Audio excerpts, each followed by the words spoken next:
أعوذ بالله من الشيطان الرجيم يؤتي الحكمة من يشاء ومن يؤت الحكمة فقد أوتي خيرا كثيرا وما يذكر إلا أولو الألباب.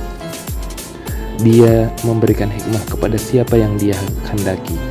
Barang siapa diberi hikmah, sesungguhnya dia telah diberi kebaikan yang banyak, dan tidak ada yang dapat mengambil pelajaran kecuali orang-orang yang mempunyai akal sehat. Wahai para pengikut Muhammad sallallahu alaihi wasallam, kita sebagai kaum muslimin hendaknya senantiasa mengambil pelajaran dari sejarah Islam yang agung dan dari sirah Rasulullah yang mulia. Di dalamnya terdapat teladan dan ibrah yang menuntun jalan kita dalam menghadapi berbagai peristiwa yang datang silih berganti. Salah satu peristiwa besar itu adalah perjanjian Hudaybiyah yang terjadi pada bulan Zulqa'dah tahun ke-6 Hijriah. Rasulullah Shallallahu Alaihi Wasallam keluar bersama para sahabat menuju umrah Hudaybiyah, bukan dengan maksud berperang, melainkan untuk menunaikan hak yang seharusnya dijamin bagi kaum muslimin, berziarah ke Baitullah Al-Haram, Ka'bah yang mulia, dan melakukan tawaf di sekitarnya semata-mata karena Allah dan atas nama Allah. Namun kaum musyrikin yang masih bertahan dalam kesyirikan menolak hak tersebut dari kaum muslimin. Maka apa yang terjadi? Nabi Shallallahu Alaihi Wasallam justru mengangkat umat Islam ke tingkat pengorbanan dan keberanian yang tinggi. Beliau mengikat janji setiap bersama mereka untuk teguh di medan perjuangan hingga meraih kemenangan atau syahid. Maka terjadilah Bai'at Ar-Ridwan atau Bai'at keimanan, kesetiaan dan pengorbanan. Di hadapan sahabat Rasulullah SAW bersabda, "Demi Allah, aku akan terus berjihad menghadapi mereka demi risalah yang Allah utus kepadaku dengannya, hingga Allah memenangkan agama ini atau leher ini terpisah dari badanku." Sebuah ungkapan kiasan tentang kesediaan beliau untuk syahid. Saat itulah musuh-musuh Islam menyadari bahaya besar yang mengancam mereka dari keteguhan tekad dan ketabahan kaum muslimin. Umrah Hudaybiyah datang setelah kaum muslimin melewati ujian yang paling berat, yaitu perang Ahzab. Pada saat itu, kabilah-kabilah musyrik dan orang-orang Yahudi bersatu padu untuk menghancurkan kaum muslimin dengan mengepung Madinah dari segala arah. Namun kaum muslimin tetap teguh laksana gunung yang kokoh, bersabar dengan kesabaran para pahlawan, hingga pertolongan Allah datang membuyarkan kepungan dan menolak segala bahaya. Saat itu Rasulullah bersabda kepada para sahabat, "Setelah ini kaum itu tidak akan lagi menyerang kita, justru kita yang akan menyerang mereka dengan izin Allah." Kemudian berangkatlah kaum muslimin menuju Hudaybiyah dengan sikap yang bijaksana, memadukan antara kerinduan akan perdamaian dan tekad untuk menuntut kembali hak mereka. Mereka keluar dengan tujuan menunaikan hak yang telah dirampas, yaitu memasuki Ka'bah dan bertawaf mengelilingi Ka'bah. Pada saat yang sama mereka pun keluar dengan niat damai, dalam keadaan berihram, berniat menunaikan ibadah umrah sambil mengumandangkan kalimat talbiyah yang penuh makna penghambaan dan pengakuan kepada Allah. Labbaik Allahumma labbaik, labbaik la syarika laka labbaik, innal hamda wan ni'mata laka wal mulk la syarika lak. Dengan syarat-syarat yang tampak berat, kaum muslimin tidak membawa senjata kecuali yang paling sederhana untuk perlindungan diri bila terpaksa, yaitu pedang yang masih tersarungkan. Atas bimbingan Allah, Rasulullah menerima syarat-syarat perjanjian Hudaybiyah, meskipun sebagian orang saat itu belum mampu memahami hikmah di baliknya. Namun dengan pandangan jauh, ketelitian pikiran, serta perhatiannya terhadap masa depan, dengan tetap memperhitungkan keadaan saat itu, Rasulullah menyetujui perjanjian tersebut. Dan di balik itu ada perintah Allah dan bimbingannya kepada Rasulnya.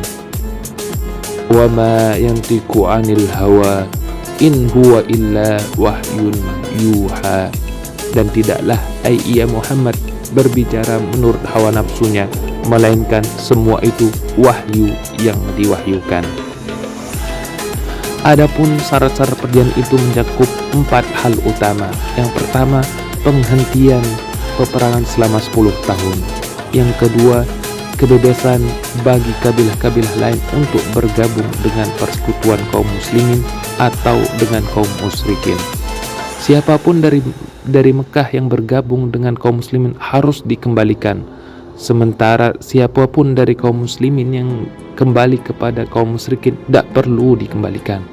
Yang keempat, Rasulullah tidak diperbolehkan memasuki Mekah pada tahun itu, tetapi boleh datang pada tahun berikutnya untuk melaksanakan umrah.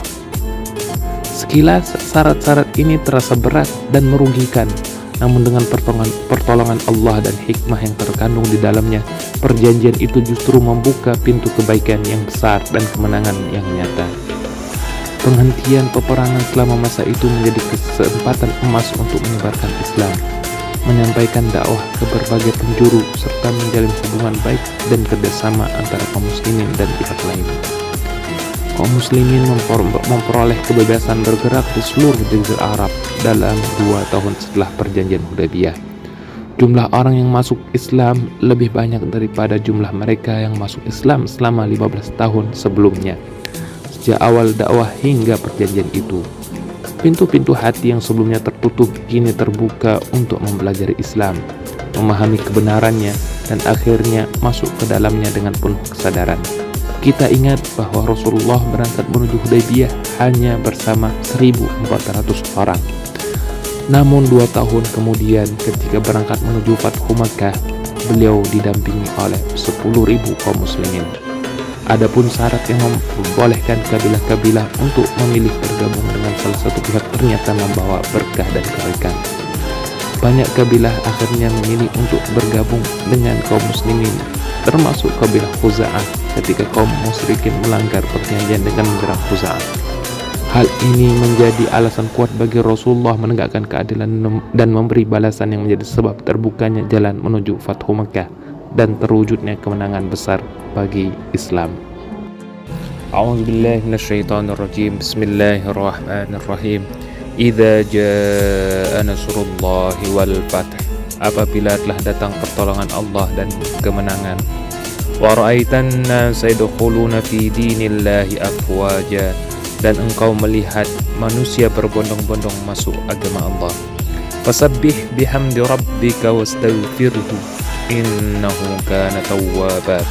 Maka bertasbihlah dengan Tuhanmu dan memohonlah ampunan kepadanya, sungguh Dia Maha Penerima taubat.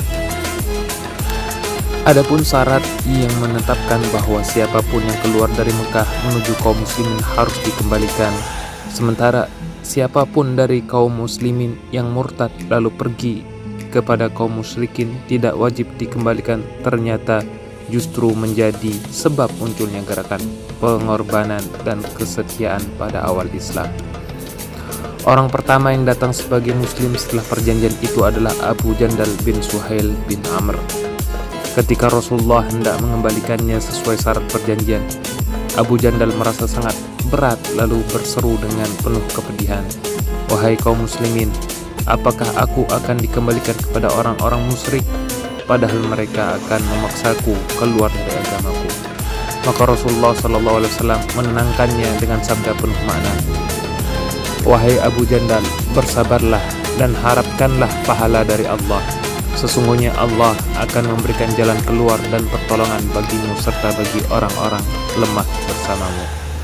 Ungkapan ini adalah isyarat yang mendalam untuk memulai bentuk perlawanan tersendiri, yang akhirnya membuat kaum musyrikin sendiri merasa kesulitan, hingga mereka sendiri yang meminta agar syarat pengembalian itu dibatalkan. Karena orang-orang muslim yang tertahan kemudian membentuk kelompok perlawanan dan menghalangi jalur perdagangan kaum musyrikin.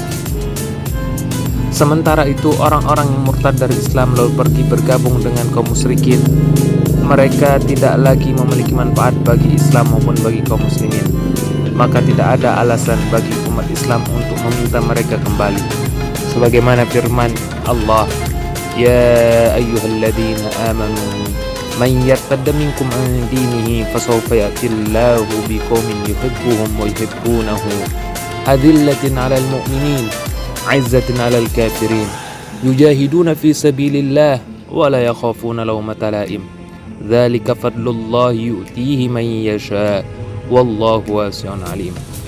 Wahai orang-orang yang beriman, barang siapa di antara kalian yang murtad dari agamanya, maka kelak Allah akan mendatangkan suatu kaum yang Allah mencintai mereka dan mereka pun mencintainya.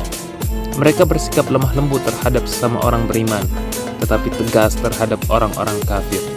Mereka berjihad di jalan Allah dan tidak takut kepada celaan siapapun.